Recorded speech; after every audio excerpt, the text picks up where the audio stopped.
اس کی رہنمائی فرماتا رہتا ہے، غلطی اس سے نہیں ہوتی ایسی جس کے بارے میں کوئی کہہ سکے اس نے تو فلاں وقت میں جھوٹ بول دیا تھا۔ ہم جانے اور انجانے میں کتنی بار جھوٹ بولتے، بہت بار ہم کتنا ہی سوچیں کہ نہیں جھوٹ بولیں، اپنا دوست تھا مذاق میں کہہ دیا، یا کبھی ایسا کہا یار اس کی دل شکنی ہوگی اس لیے جھوٹ بول دیا۔ معاف کیجیے، میں بتا رہا ہوں کبھی کبھی ہم اس لیے جھوٹ بول دیتے ہیں، اس کی دل شکنی ہوگی یار یہ تو اس کا دل ٹوٹ جائے گا، اس لیے ایسے ہی کہہ دو کہ ہاں ہاں میں ٹھیک کہہ رہے ہیں، ہاں ہاں تم جو کہہ رہے ہو یہ نہیں، وہ رسول نہیں کہہ سکتا ہے کبھی بھی ایک لمحے بھی وہ کبھی جھوٹ نہیں بولتا۔ اسی بنا پر وہ جو ہے، اچھا اس کے لیے بڑا مشکل کام ہے یہ تو، کیوں میں آپ کا بھی دل رکھوں اور آپ کا بھی دل رکھوں تب تمام دنیا کا دل رکھ لوں، ایسا تو بڑا مشکل ہے، لیکن وہ اتنا پیارا بھی ہوتا ہے کہ جب بات کہتا ہے تو اس کی بات لگتی ہے دل کو کہ نہیں یہ بات صحیح کہہ رہا ہے۔ آپ کو معلوم ہوگا کہ حضور نبی کریم 3 روز تک کھڑے رہے، 3 روز وعدہ کر گیا تھا ایک شخص، 3 روز تک کھڑے ہوئے وہیں پر، اور اس کے بعد جب وہ آیا تو سوچئے کتنی تکلیف حضور کو ہوئی ہوگی، اور رسول نہیں ہے اس وقت تک ہوئی، اس کے پہلے کی بات ہے جس وقت کی میں بات کہہ رہا ہوں کہ فقط لبثت فیکم عمرا من قبلہ، اس سے پہلے جوانی کی بات ہے، نوجوانی کی بات ہے۔ تو بس یہ کہا کہ تم نے بھائی مجھے بہت پریشان کیا، میں 3 دن سے کھڑا ہوں، تو جیا ارے آپ محمد تم 3 دن سے کھڑے ہو، کہ تم تو جانتے ہو جب میں وعدہ کر لیتا ہوں تو یہ ہے رسول، اسے کہتے ہیں آئیڈیل۔ اس دنیا میں آئیڈیل تو ہوتا ہے تو یہ ہوتا ہے آئیڈیل، ماڈل تو بہت چھوٹی چیز ہوتی ہے، آئیڈیل لفظ بول رہا ہوں، دنیا کا آئیڈیل ہے یہ، حقیقت ہے۔ تو اس میں یہ خلاصہ بیان کیا جا رہا ہے۔ اب اس خلاصے میں جو سب سے بڑی چیز نظر آ رہی ہے وہ یہ نظر آ رہی ہے کہ توحید کیا ہے، اصلی توحید کیا ہوتی ہے، حضور کی دعوت کیا ہے، اس دعوت کو چند جملوں میں چند کلمات میں کیسے پیش کیا جائے۔ اب دیکھیے یہی باتیں ہیں جو اس کے اندر اس پورے ایک رکوع میں 7 آیتیں ہیں یہ اس میں پیش کی گئی۔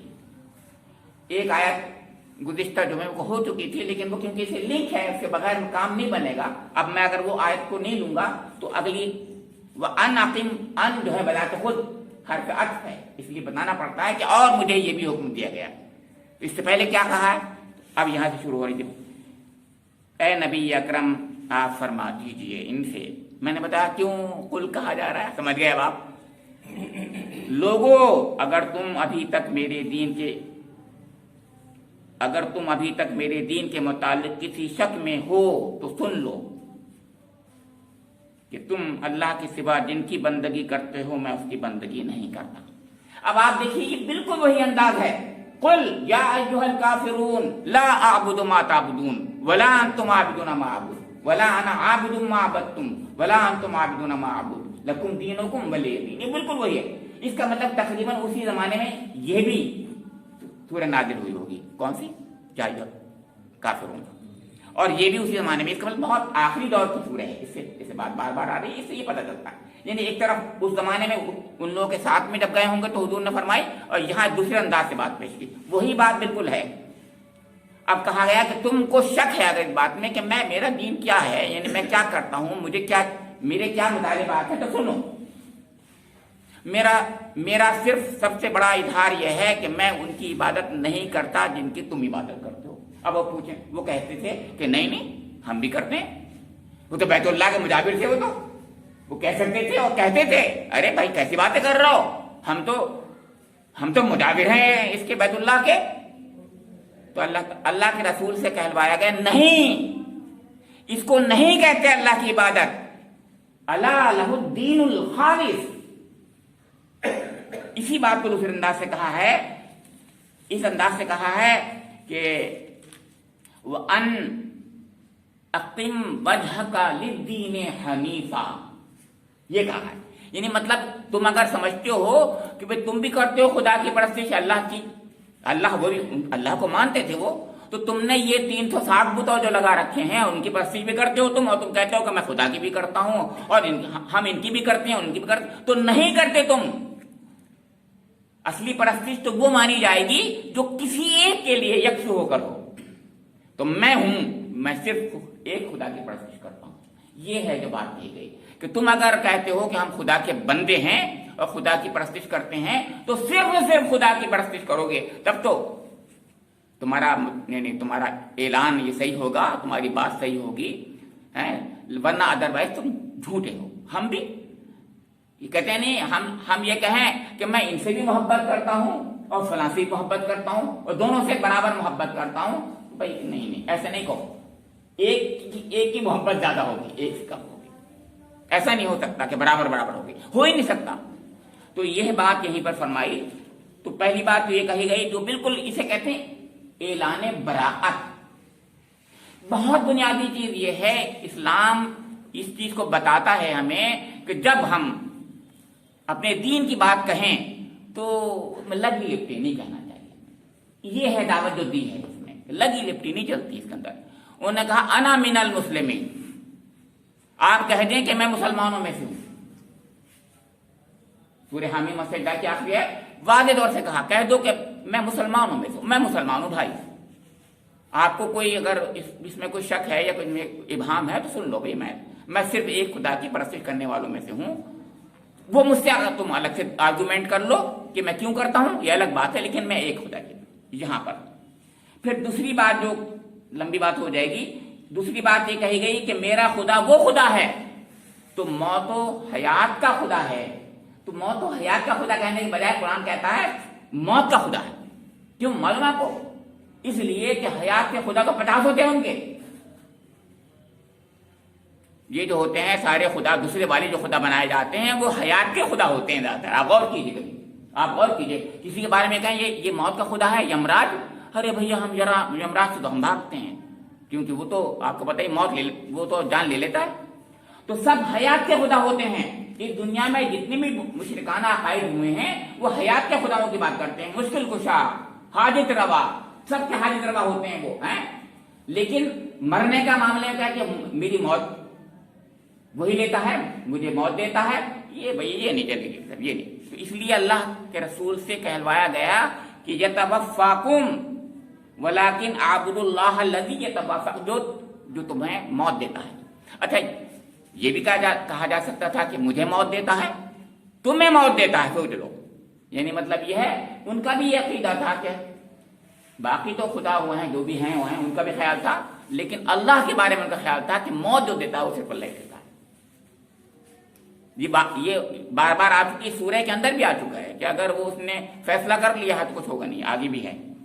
تو تمہاری موت جس کے قبضے میں ہے، سوچ لو، موت حیات بھی قبضے میں ہے، بات صحیح ہے، لیکن موت قبضے میں ہے، یہ کیونکہ انسان میں گھبراتا ہے ذرا۔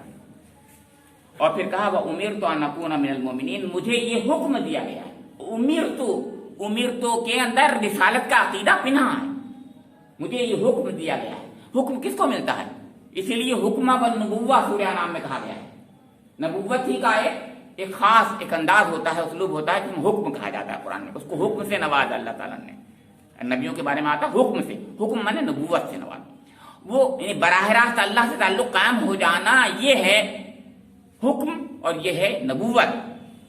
نبوت کہتے ہیں نبا سے بنا ہے، یعنی خبر سے، وہ خبر دیتا ہے، پھر اس کے پاس جو ہے وہ آتے ہیں آپ کی وحی آتی ہے۔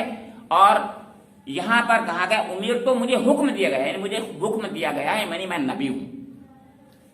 کس چیز کا؟ ان اکونا من المؤمنین، کہ میں ایمان لانے والوں میں سے ہوں۔ یہ نہیں کہا کہ تم ایمان لانے والے میں سے، یہ تو کہا جا سکتا تھا بھائی پیارے بچوں، جوانوں، بزرگوں، کہا جا سکتا تھا، لیکن یہی مسئلہ ہے جس کی وجہ سے ہم دوسروں کو مخاطب سمجھتے رہتے ہیں، سارے کے سارے زندگی بھر میں دوسروں کو مخاطب کرتے رہتے ہیں، ہے نا، کہ تم یہ کیوں نہیں کرتے ہو، تم یہ کیوں کرتے ہو، تم یہ کیوں کرتے ہو۔ یہ نہیں دیکھتا میں اپنے گریبان میں جھانک کر کے کہ میں کیا کر رہا ہوں۔ لیکن یہاں اللہ کے رسول سے یہ کہا جا رہا ہے کہ مجھے یہ حکم دیا گیا ہے کہ سب سے پہلے تم مومن بنو، یعنی حضور کو حکم دیا گیا، رسول بنایا تو کہا کہ تم میں محمد صلی اللہ علیہ وسلم میرے مومن بن جاؤ۔ سوچ رہے ہیں؟ اس سے مطلب یہ ہے کہ یہ اسلام یا دین جو ہوتا ہے یہ دوسروں کے لیے نہیں ہوتا، کہ دوسروں کے لیے بھی ہوتا ہے، لیکن سب سے پہلے اپنے لیے ہوتا ہے۔ رسول سب سے پہلے اپنے کو مخاطب بناتا ہے، یا اللہ تعالیٰ اپنے رسول کو مخاطب بناتا ہے سب سے پہلے۔